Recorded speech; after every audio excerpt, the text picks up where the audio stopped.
all of us can echo that, but as somebody who works in the field and is around this every single day with patients, sometimes your emotions, they're not numb, it's just you distance yourself to have a healthy professional boundary.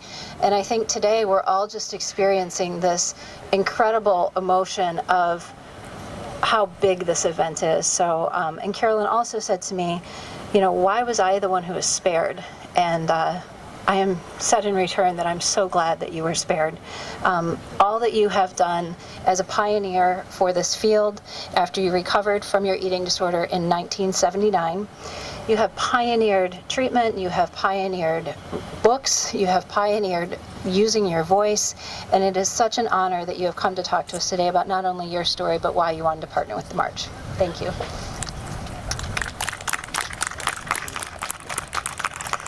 Wow, I can't believe all of you still sitting here. I got to go back and be in the shade for a little bit.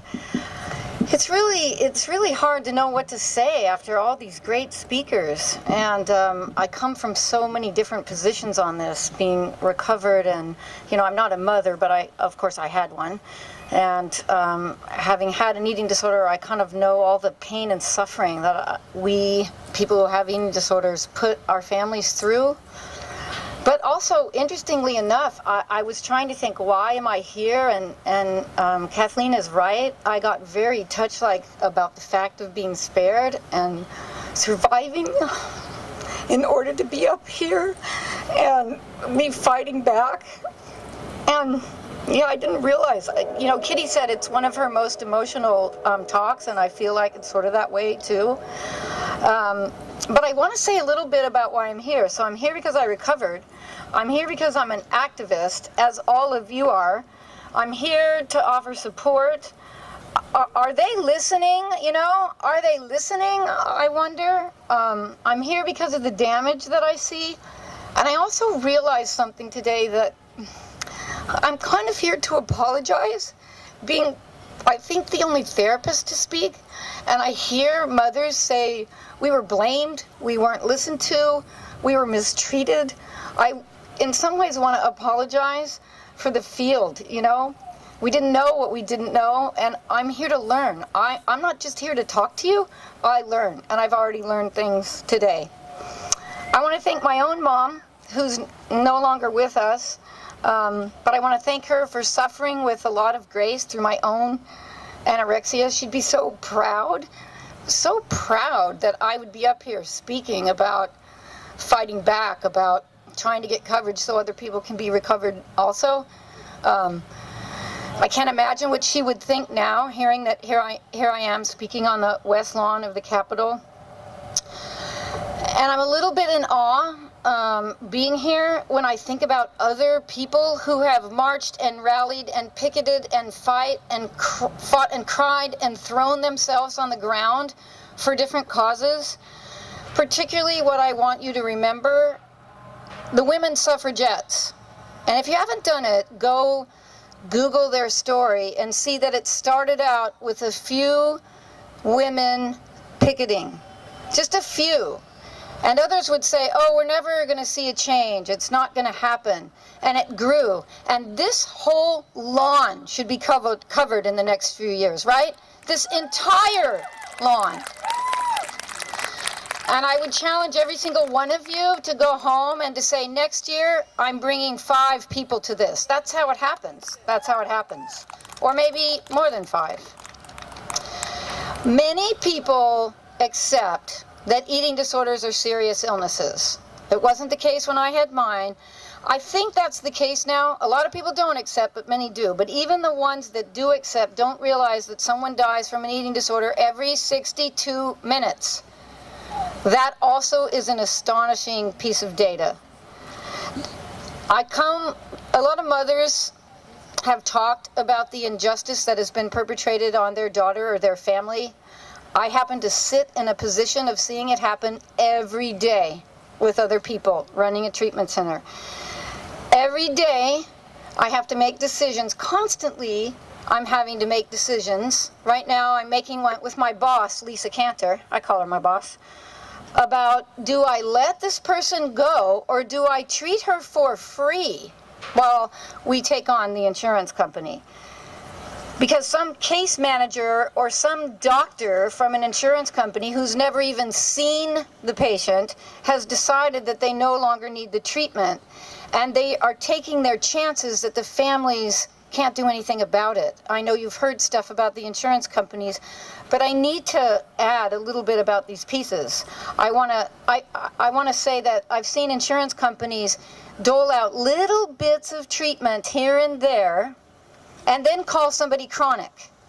And to me, that's like treating somebody for bronchitis and you give them a little bit of antibiotics and then a little bit, not a dose to cure them, but a little bit, and when they don't get better, calling them chronic. It's outrageous. I'm going to give you 3 quotes that I've heard insurance people say. One person told me, just let her go home and have her mother feed her. One person said, eating disorders are black pit holes of need and they don't get better anyway. This is a case manager. And another one said, she's just seeking attention. Isn't that what it's all about anyway? So I speak for all of us when I say that we are demanding that the lawmakers of the land wake up and pay attention.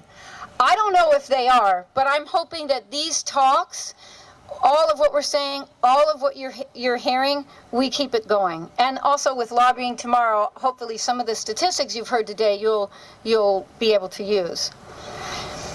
We implore the congressional leaders to do this. So I want to say the specific things that I feel like we're asking for. Regulate the insurance companies and how they discriminate against, deny coverage for, and deal with eating disorders.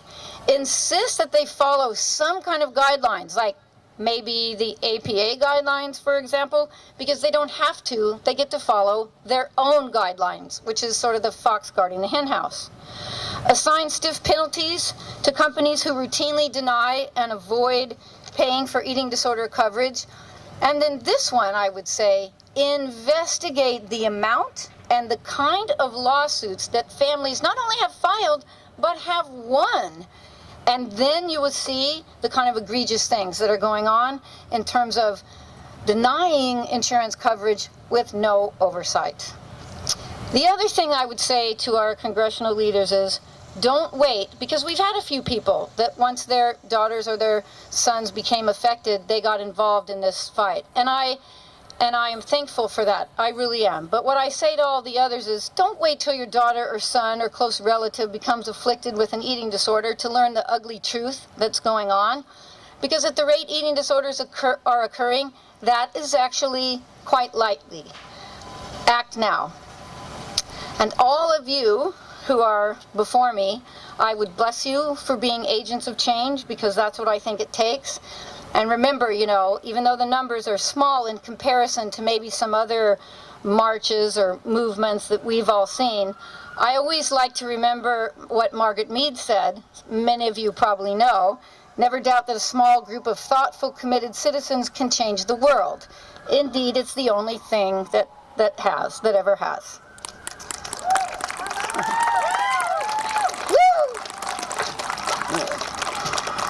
So aligned with this call for action, and another reason why I'm here, I would encourage all of you to attend tonight.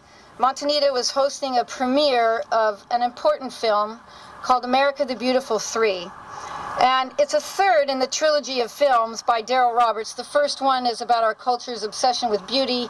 The second one was about our culture's obsession with weight.